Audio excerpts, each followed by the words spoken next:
सन 1666 में मुगलों में सबसे कुख्यात शासक औरंगजेब का भारत पर आधिपत्य था। औरंगजेब ने हिंदुओं पर अत्याचारों की समस्त सीमाएं लांघ दी थी। औरंगजेब के दो ही लक्ष्य थे, साम्राज्य विस्तार और लोगों का बड़ी से बड़ी संख्या में धर्म परिवर्तन। इसी उद्देश्य से उसने हिंदुओं के दमन के लिए अनेक नीतियां बनाई, जिनका कठोरता से पालन करवाया जाने लगा। वो हिंदुओं से जजिया कर बड़े ही अपमानजनक रीति से उगाहने लगा। होली, दिवाली जैसे हिंदू त्योहारों पर अनेक प्रतिबंध लगा दिए गए। यहाँ तक कि हिंदुओं के विवाह जैसे समारोहों पर भी अनेक रोकें लगा दी गईं। इन सभी दमनकारी नीतियों से औरंगजेब ये संदेश दे रहा था कि या तो मुसलमान बन जाओ या फिर अपमान और शोषण का जीवन चुपचाप जीते रहो। ऐसे निराशा एवं संकट के काल में औरंगजेब के दमन को चुनौती देने पश्चिमी उत्तर प्रदेश में एक नया नायक प्रकट हुआ, गोकुल सिंह जाट। सिंसनी ग्राम में जन्मा गोकुल महान राजा सूरजमल का पूर्वज और तिलपत गांव का जमींदार था।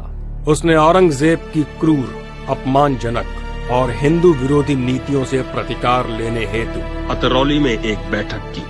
निर्णय हुआ कि सभी लोग मुगलों को मालगुजारी देना समाप्त कर दें। मुगलों के लिए एक साधारण से हिंदू जमींदार का ऐसा विद्रोह असहनीय था। इस विद्रोह को निर्ममता से कुचलने के लिए औरंगजेब ने एक शक्तिशाली सेना भेजी। सेना को आता देख गोकुल सिंह अपने साथियों को मथुरा के निकट सहोरा गांव में एकजुट करने लगे। हिंदुओं के इस प्रयास की सूचना शीघ्र ही मुगलों के फौजदार अब्दुल नबी तक पहुंच गए। उसने तुरंत गोकुल सिंह पर आक्रमण कर दिया। उसका उद्देश्य जल्द से जल्द हिंदू विद्रोह को दबाकर बादशाह औरंगजेब को प्रसन्न करने का था। 12 मई 1669 को हुए संघर्ष में गोकुल सेना ने इस प्रशिक्षित मुगलिया सेना को मार गिराया। उनका सेनापति अब्दुल नबी भी हताहत हुआ। अब्दुल नबी की हार मुगल दरबार की हार थी, औरंगजेब की हार थी। औरंगजेब इसे भला कैसे पचा सकता था। आनन फानन में औरंगजेब ने शफशिकन खान को आगरा का नया फौजदार नियुक्त किया। इसी बीच गोकुल सेना ने निकटवर्ती सादाबाद को मुगलों के नियंत्रण से मुक्त कर दिया। गोकुल सिंह की बढ़ती शक्ति से भय खाकर शफशिकन खान ने उसे एक संधि पत्र भेजा। यदि वो सादाबाद वापस कर दे तो उन्हें क्षमा किया जा सकता है। गोकुल सिंह ने ऐसा अपमानजनक संधि प्रस्ताव ठुकरा दिया और प्रत्युत्तर में संदेश भिजवाया कि क्षमा तो वास्तव में औरंगजेब को मांगनी चाहिए। इस बात से आग बबूला हुए औरंगजेब ने अपने अति निकटस्थ हसन अली खां को गोकुल सिंह का सामना करने के लिए नियुक्त किया।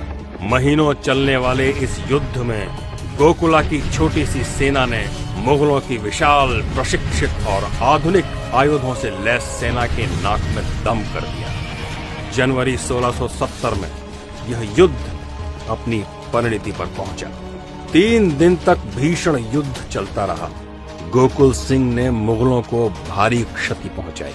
फिर मुगलों ने भयंकर गोलाबारी से किले की दीवार गिरा, चारों ओर से किले को घेर लिया। गोकुला के किसान सैनिक लंबे अरसे तक धीरता पूर्वक डटकर शौर्य प्रदर्शित करते हुए लड़ते रहे। जब वे प्रतिरोध के लायक नहीं रहे, तब वे अपने प्राणों को ताक पर रखकर मुगलों पर टूट पड़े। असंख्य मुगल मारे गए, किंतु बेहतर संख्या के कारण उनकी जीत हुई। गोकुला और उनके काका को बंदी बनाकर आगरा लाया गया। उनके सामने प्रस्ताव रखा गया, इस्लाम धारण करें या परिणाम भुगतने को तैयार रहें। गोकुल जाट ने प्रस्ताव ठुकरा दिया। तब औरंगजेब के आदेश से आगरा की कोतवाली के सामने उनकी बोटी बोटी काटकर फेंक दी गई। किंतु गोकुल सिंह जाट का रक्त व्यर्थ नहीं बहा। उनके कर्तव्य ने पश्चिमी उत्तर प्रदेश के असंख्य कृषकों के हृदय में स्वतंत्रता और स्वाभिमान की भावना को अंकुरित और पोषित किया है। ये उनका त्याग ही था जिसके कारण आगे राजा राम जाट और राजा सूरजमल जैसे महान धर्म योद्धा गोकुला जी की कर्म भूमि में जन्मे। गोकुल सिंह जाट एवं उनके प्रबल देश प्रेम को शत शत प्रणाम।